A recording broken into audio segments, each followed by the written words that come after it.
வணக்கம் சார். வணக்கம் மாலதி. வணக்கம் நிதிஷ். சார், உதயநிதி அவர்கள் தஞ்சாவூர்ல பேசுறப்ப பாதுகாப்பா பேசுங்க, நம்ம கரெக்டா பேசினா கூட கீழே இருக்கவங்க சும்மா விட மாட்டாங்க அப்படின்னு பேசியிருக்காரு சார். அது அந்த கைதோட எஃபெக்ட் அப்படியே இருக்க இன்னும் அவரை பாதிக்குதோ அப்படின்னு தோணுது சார். 2-3 விஷயங்கள் அதில் விவாதிக்க வேண்டியிருக்கிறது. நாங்கள் ஒன்றும் கைதுக்கெல்லாம் பயப்படலன்னு சொல்லிட்டு எங்கே போனாலும் அதை பற்றியே பேசிக் கொண்டிருக்கிறார்கள். அந்த கைது எந்த அளவுக்கு மனரீதியாக உதயநிதியை பாதித்திருக்கிறது என்பதை புரிந்து கொள்ள முடிகிறது. பாதிக்க தான் செய்யும். இப்போ நம்மள போலீஸ் கைது பண்ணாங்க, நமக்கு புதுசா சார்? அது ஜெயிலுக்கெல்லாம் போயிட்டு வரதை தாண்டி சார், அவரை கைது பண்ணணும்னு தாவேக அரசு எடுக்கிற முயற்சியே அவருக்கு அது இன்சல்ட்டா ஃபீல் பண்ணிருப்பாரு. நாட் ஓன்லி தட், செய்ய முடிஞ்சிருச்சே. அதுதான் நம்ம எவ்வளோ பெரிய குடும்பம், நம்ம தாத்தா யாரு, நம்ம அப்பா யாரு, 75 வருஷமா ஒரு மிகப்பெரிய கொத்தடிமை கூட்டத்தை வைத்து பராமரித்து கொண்டிருக்கிறோம். இவ்வளவு கொத்தடிமைகள் இருந்தால் நம்மளை தூக்கி போலீஸ் வேண்டை ஏற்றி செங்கிப்பட்டி வரைக்கும் கூட்டு போயிட்டாங்களே. ஏசி இல்லாத வண்டியில் போயிட்டோமே. இது நடந்து விட்டது. காவல்துறையினர் வரும்போது 3 மணி நேரம் கழிவறையில் இருக்கிறேன் என்று காரணம் சொல்ல வேண்டியதாயிற்று. அது வேற பரவிடுச்சு. இப்போ நீங்க தானே சொன்னீங்க, உங்க மனைவி சொன்னாங்களா இல்லையா? வீடியோல இருக்கு. டாக்டர் விஜயகுமார் கிட்ட திருமதி கிருத்திகாவும் மா சுப்பிரமணியனும் காலை கடன்களை கழிக்க அனுமதி கொடுங்கள்னு மீண்டும் மீண்டும் பேசினார்கள். நீங்க இன்னொரு முக்கியமான விஷயத்தையும் விட்டீங்க. அவர் பேப்பர் படித்து கொண்டிருந்தார் கழிப்பறையில். சரி, அதான் இவர் டாக்டரு எவ்வளோ நேரங்க, 10 மினிட்ஸ் எவ்வளோ நேரம்லாம் போகக்கூடாதுங்க, இது நல்லதுக்கு இல்லை என்று சொன்னார். அப்போது எப்படி பாதிக்காமல் இருக்கும்? அதனால் தான் செல்லுமிடம் எல்லாம் அதை குறித்து புலம்பிக் கொண்டிருக்கிறார். கீழே பேசுபவர்கள் கூட நம்மை மாட்டி விட்டு விடுகிறார்கள் என்று உதயநிதி சொன்னார். இங்கே ஒரு விஷயத்தை கவனிக்கணும்.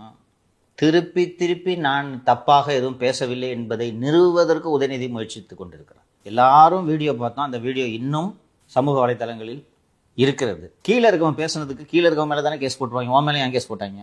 கீழே இருக்கவன் 1000 கத்துவான். அது கூட்டம், அது கும்பல், நீ அதுக்கு ரெஸ்பாண்ட் பண்ண என்று சொல்லிவிட்டு துரை சந்திரசேகரன் வேறு ஏதோ பேசிவிட்டார். அதற்கும் நான் தான் பொறுப்பேற்க வேண்டும் அப்படின்னு சொன்னார். துரை சந்திரசேகரன் பேசினது எவ்வளவு ஒரு அவமானகரமான அருவருக்கத்தக்க மொழி என்பது எல்லோருக்கும் தெரியும். அவர் அப்படி பேசினார் என்றால் அந்த நிகழ்ச்சிக்கு தலைமை ஏற்பவராக உதயநிதி அதை தடுத்திருக்க வேண்டும். நீங்கள் நன்றாக ஒரு விஷயத்தை யோசிக்கணும். மு.க. ஸ்டாலின் இருந்தால் அப்படி பேசியிருப்பாரா துரை சந்திரசேகரன்? யோசிச்சு பாருங்க. இந்த மொழியை மு.க. ஸ்டாலின் இருந்தால் பேசியிருப்பாரா? அமைச்சர் இவன் பேசுறது, கெட்ட வார்த்தை பயன்படுத்தினது மு.க. ஸ்டாலின் தான் பேசியிருப்பாரா? சும்மா யோசிச்சு சொல்லுங்க. ஏன்னா இதுக்கு முன்னாடிலாம் இருந்திருக்காரு அவரும் மேடையில், அப்பெல்லாம் எதுவுமே பேசுனது இல்லை யாருமே. ஏன் உதயநிதி இருக்கும்போது, ஏன் அன்பில் மகேஷ் இருக்கும்போது துரை சந்திரசேகரன் இப்படி பேசுகிறார்? இவர்கள் அதை ரசிப்பார்கள் என்பது துரை சந்திரசேகரனுக்கு தெரியும். தலைவரே பேசுறப்ப நம்ம பேசினா ரசிக்க மாட்டாரா?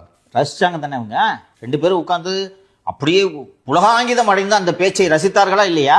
இப்ப திரு மு.க. ஸ்டாலின் இருந்திருந்தா அவரே தவிர்த்திருப்பாரா? இல்ல அவர் ஒருவேளை பேசியிருந்தா இப்படி பேசி இருக்க மாட்டார். ஒருவேளை பேசியிருந்தா என்ன பண்ணிருப்பாங்க?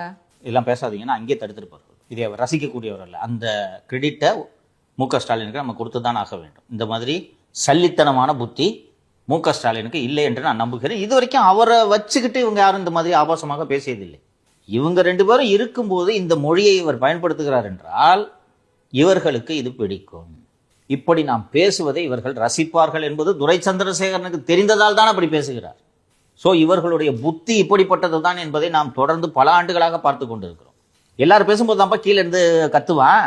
ஏன்னா 2 பேர் தண்ணியை போட்டு வந்திருப்பான், வந்துட்டு இஷ்டத்து கத்துவான். அவனுக்கிட்ட பேசிட்டு இருப்பியா? நீ மக்களை பார்த்து பேசுறியா, கீழே இருக்கனை பார்த்து பேசுறியா? அந்த நடிகையின் பெயரை சொன்னதும் நிறுத்திவிட்டு உதயநிதி பேசியதற்கு தான் வழக்கு. இன்னும் எங்களை எல்லாம் முட்டாள்னு நினைச்சுக்கிட்டு நான் அப்படி பேசவே இல்லை, காவிரியில தண்ணி வரலன்னு சொன்னேன், பைத்தியக்கார மாதிரி தெரியுதாங்களே பார்த்தா. இவர்கள் ஒரு நாளும் திருந்த போவதில்லை. தொடர்ந்து மக்களிடமிருந்து இவர்கள் அந்நியப்பட்டு கொண்டே இருப்பார்கள். இதனால் தான் இந்த கட்சி இனி அழியத்தான் போகிறது என்பதை நான் மீண்டும் மீண்டும் சொல்லி வருகிறேன்.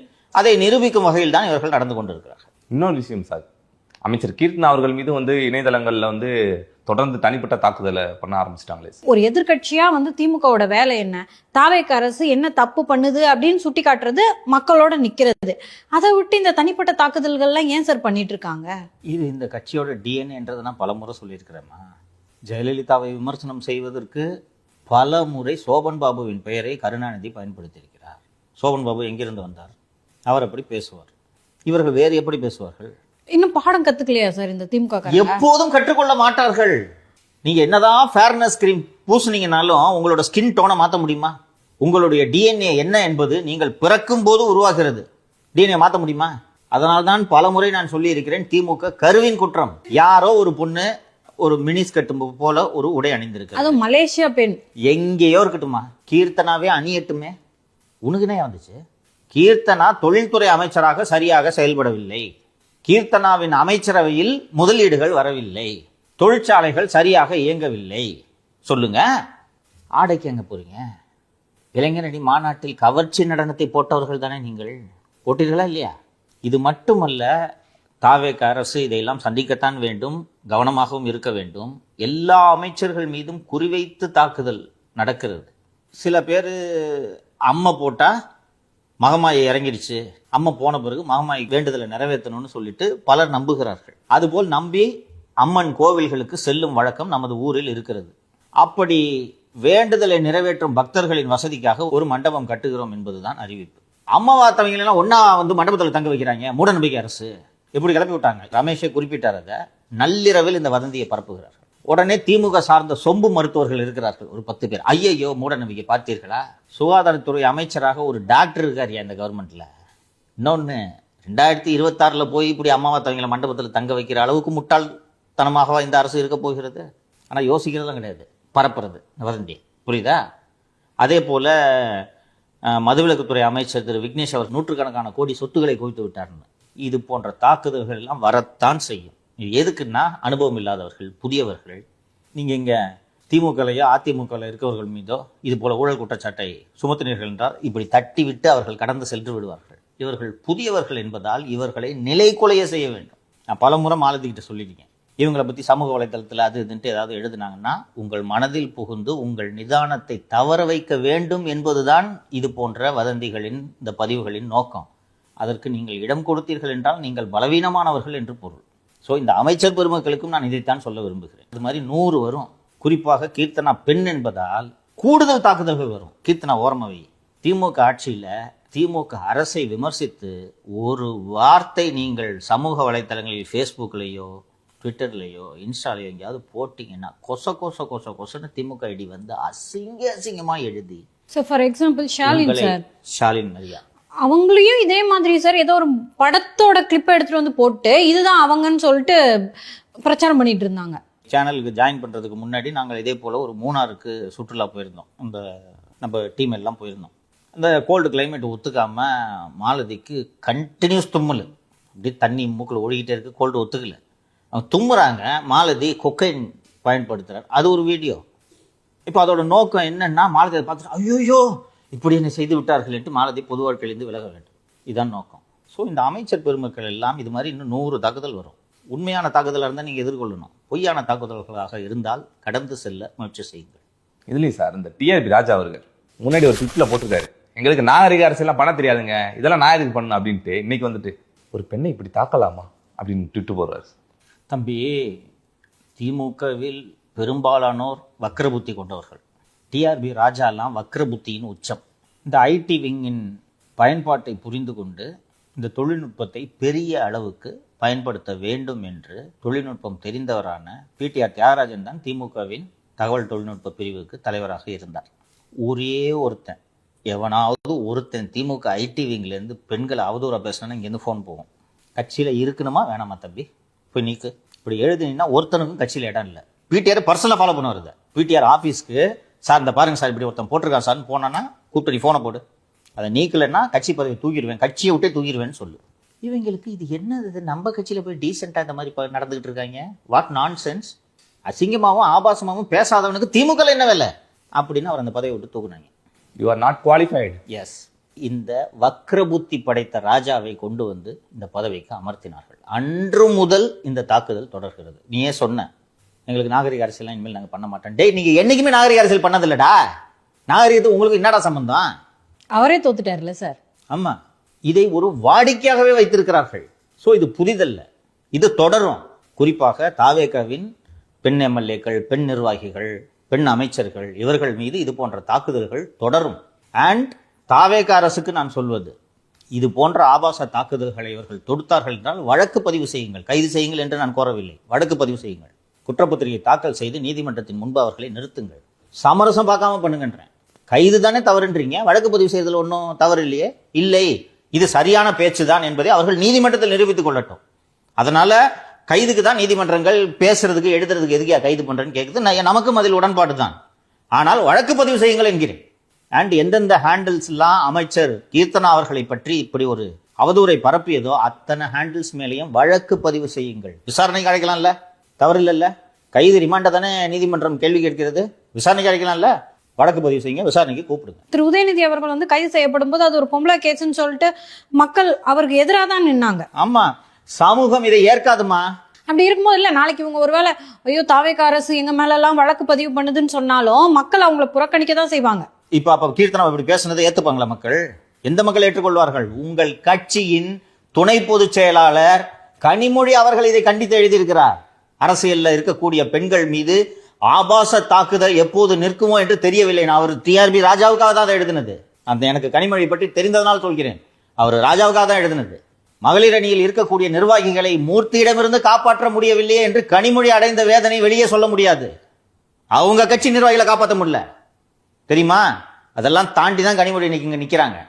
இதெல்லாம் பெண்கள் மீதான இந்த தாக்குதல்கள் எல்லாம் திருமதி கனிமொழி அவர்களுக்கு உள்ளபடியே பெரும் வேதனை ஏற்படுத்தும் என்பது எனக்கு நன்றாக தெரியும். இவர்கள் ஒருபோதும் திருந்த மாட்டார்கள். நீங்க எழுதி வச்சுக்கோங்க. இவங்க நடவடிக்கைகளுக்காக தான் சார் இன்னைக்கு தோத்து போய் மக்கள் தோக்கடிச்சு வீட்டுல உட்கார வச்சிருக்காங்க. சோ இது அவங்க வந்து தங்களை சுய மதிப்பீடு செய்து கொள்ள வேண்டிய நேரம் இல்லையா? சுய மதிப்பீடு தான் செய்துட்டாங்களே.